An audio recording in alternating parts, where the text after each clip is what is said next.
زمزم کا پانی کبھی ختم کیوں نہیں ہوتا؟ زمزم کا حیران کن معجزہ۔ السلام علیکم ورحمۃ اللہ وبرکاتہ۔ کیا آپ نے کبھی سوچا ہے کہ ایک ایسا کنواں جو تقریباً 4000 سال سے جاری ہے آج بھی کروڑوں حاجیوں اور عمرہ کرنے والوں کو پانی پلا رہا ہے، مگر پھر بھی خشک نہیں ہوتا؟ آخر زمزم کا پانی کہاں سے آتا ہے؟ کیا یہ صرف ایک عام کنواں ہے یا اللہ تعالیٰ کا ایک عظیم معجزہ؟ آج کی ویڈیو میں ہم قرآن، احادیث اور اسلامی تاریخ کی روشنی میں زمزم کی حقیقت جانیں گے۔ ویڈیو آخر تک ضرور دیکھیں۔ زمزم کا آغاز کیسے ہوا؟ ہزاروں سال پہلے اللہ تعالیٰ نے حضرت ابراہیم علیہ السلام کو حکم دیا کہ وہ اپنی اہلیہ حضرت حاجرہ علیہ السلام اور اپنے شیرخوار بیٹے حضرت اسماعیل علیہ السلام کو مکہ کی بے آب و گیا وادی میں چھوڑ دیں۔ اس وقت وہاں نہ کوئی انسان تھا، نہ پانی، نہ درخت۔ حضرت حاجرہ علیہ السلام نے پوچھا، کیا اللہ تعالیٰ نے آپ کو ایسا کرنے کا حکم دیا ہے؟ حضرت ابراہیم علیہ السلام نے فرمایا، جی ہاں۔ تب حضرت حاجرہ علیہ السلام نے فرمایا، پھر اللہ ہمیں ہرگز ضائع نہیں کرے گا۔ چند دن بعد پانی ختم ہو گیا۔ ننھے حضرت اسماعیل علیہ السلام پیاس سے بے قرار ہونے لگے۔ حضرت حاجرہ علیہ السلام پانی کی تلاش میں دو پہاڑیوں صفا اور مروہ کے درمیان دوڑنے لگیں۔ وہ 7 مرتبہ دوڑی مگر کہیں پانی نہ ملا۔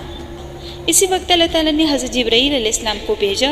اسلامی روایات کے مطابق حضرت جبرائیل علیہ السلام اللہ تعالیٰ کے حکم سے زمین پر ضرب لگائی اور وہاں سے پانی کا چشمہ پھوٹ نکلا۔ حضرت حاجرہ علیہ السلام خوشی سے پانی کے گرد مٹی جمع کرنے لگی اور فرمایا، زمزم تاکہ پانی ضائع نہ ہو۔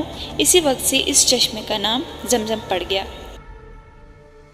رسول اللہ صلی اللہ علیہ وسلم نے فرمایا، زمزم کا پانی جس نیت سے پیا جائے اللہ تعالیٰ اسے اسی مقصد کے لیے نفع دیتا ہے۔ یہ ابن ماجہ کی حدیث ہے۔ ایک اور حدیث میں فرمایا، زمزم کا پانی بابرکت ہے، یہ کھانے کی جگہ بھی کافی ہو سکتا ہے۔ صحیح مسلم۔ ہر سال لاکھوں مسلمان حج اور عمرہ کے دوران زمزم پیتے ہیں۔ دن رات ہزاروں لیٹر پانی نکالا جاتا ہے، اس کے باوجود زمزم خشک نہیں ہوتا۔ یہ اللہ تعالیٰ کی قدرت کی عظیم نشانی ہے۔ سائنسدانوں نے بھی اس کنویں کا مطالعہ کیا لیکن اس کے مسلسل جاری رہنے کی مکمل وضاحت نہیں کر سکے۔ ایک مسلمان کے لیے اصل ایمان یہ ہے کہ یہ اللہ تعالیٰ کی عطا کردہ برکت ہے۔ زمزم کا پانی بابرکت ہے، صاف اور خالص ہے۔ مسلمان اسے دعا کے ساتھ پیتے ہیں۔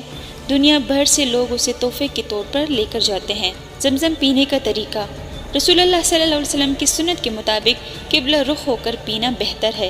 بسم اللہ پڑھ کر پینا، خوب سیر ہو کر پینا، پینے کے بعد اللہ تعالیٰ سے دعا کرنا۔ زمزم ہمیں یہ سبق دیتا ہے کہ جب انسان اللہ تعالیٰ پر مکمل بھروسہ کرتا ہے تو اللہ تعالیٰ وہاں سے بھی رزق عطا فرما دیتا ہے جہاں سے انسان تصور بھی نہیں کر سکتا۔ حضرت حاجرہ علیہ السلام نے ہمت نہیں ہاری، کوشش جاری رکھی اور اللہ تعالیٰ نے انہیں ایسا پانی عطا فرمایا جو آج تک جاری ہے۔ اگر آپ کو زمزم کے اس حیران کن معجزے کے بارے میں جان کر اچھا لگا تو ویڈیو کو لائک کریں، اپنے دوستوں کے ساتھ شیئر کریں اور ہمارے چینل کو سبسکرائب کرنا نہ بھولیں۔ ہر روز نئی اسلامی ویڈیو شام 7 بجے۔ السلام علیکم ورحمۃ اللہ وبرکاتہ۔